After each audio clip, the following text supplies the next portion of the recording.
welcome back. Last lesson we learned how to count from 0 to 1000. So now let's find out how we can use these numbers. Let's have a look at decimal point. Decimal points are used when a number is lower than 0, or a number has part of a whole number included. In order to read decimals in English, the decimal point is pronounced as just point. Point.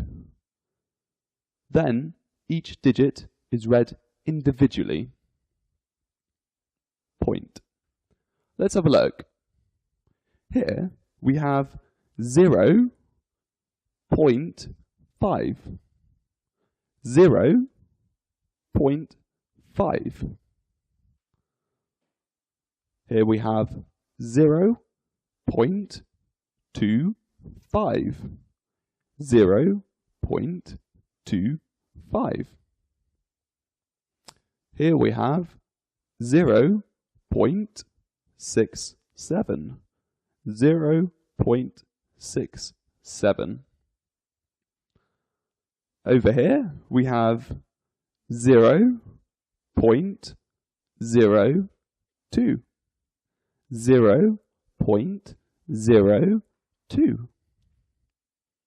Here we have 0.567. 0.563. 0.563.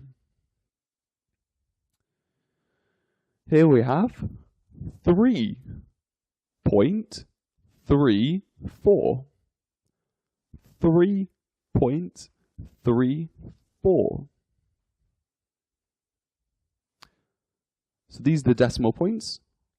0.5, 0.25, 0.67, 0.02, 0.5673, 3.34. Just remember, point. Now, let's have a look at percentages. Percentages are a lot easier than decimals to pronounce. All you have to do is say the number and follow it with the word percent. Percent. Percent.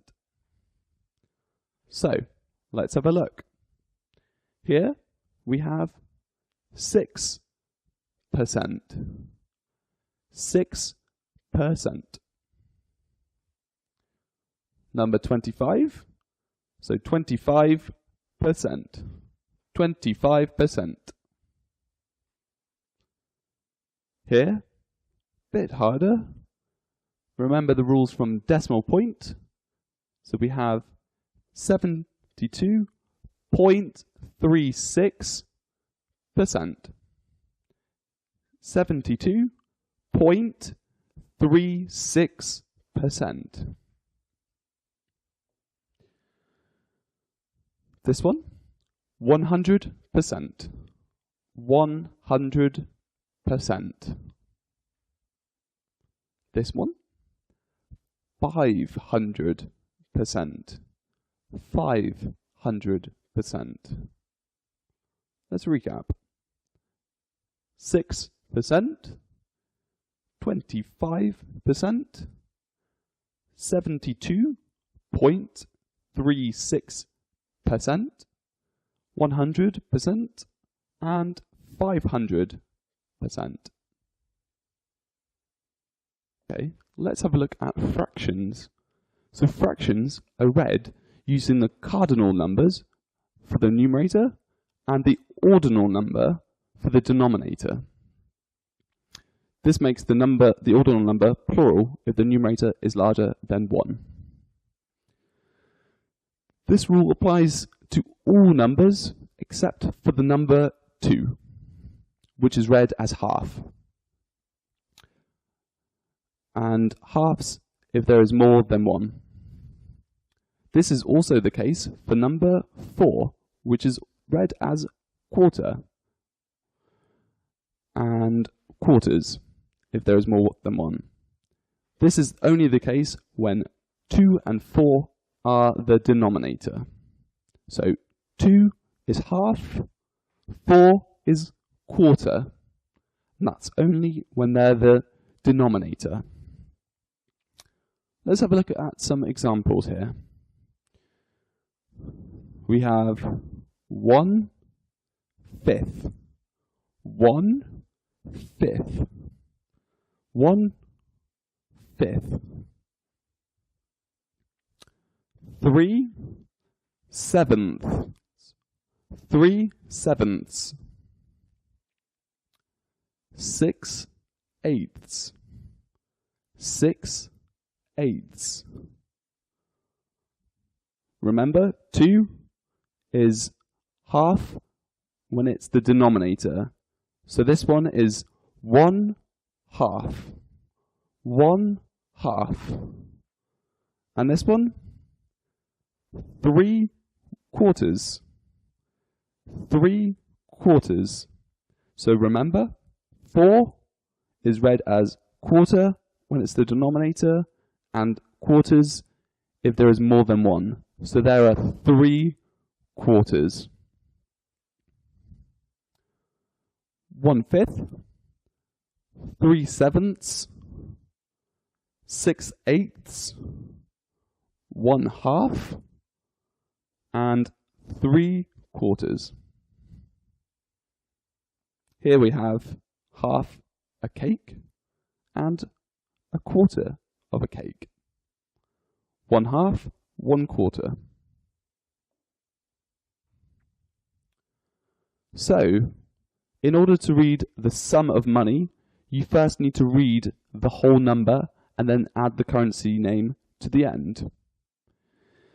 If there is a decimal point used, follow it with the decimal numbers which need to be pronounced as whole numbers, so it doesn't follow the same pattern as before. And if coinage has a name in the currency, add that word to the end. That's quite a lot of rules, so let's give it a bit of practice.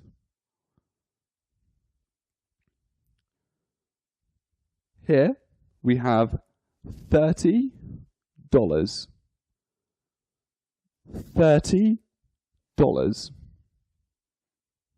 So remember, you read the sum of money as a whole number and then add the currency name to the end. So here we have $30. Here we have 65 euros. 65 euros.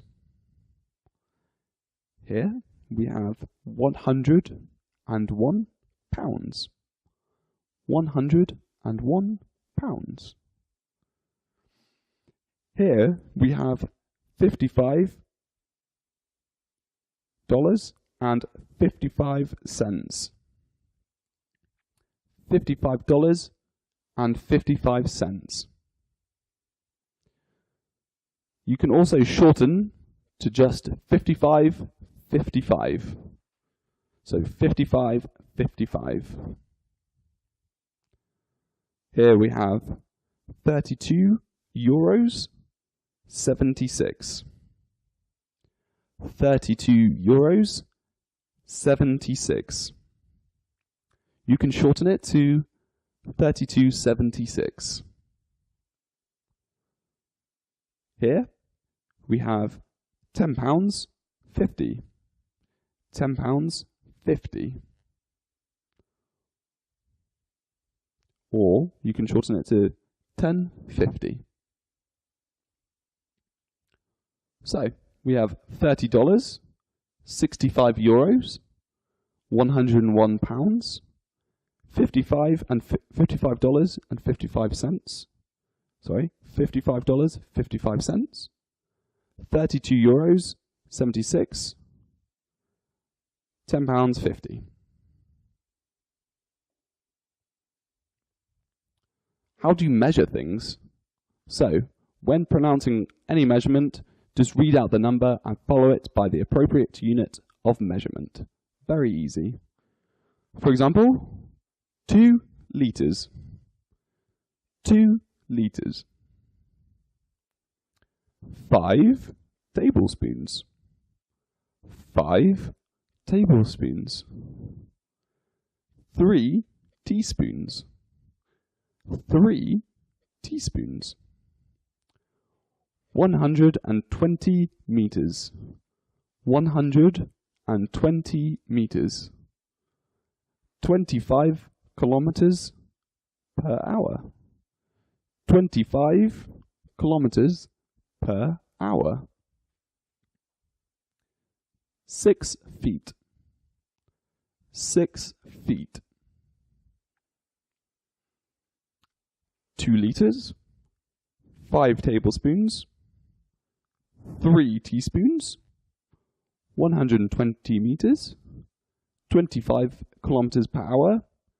And 6 feet.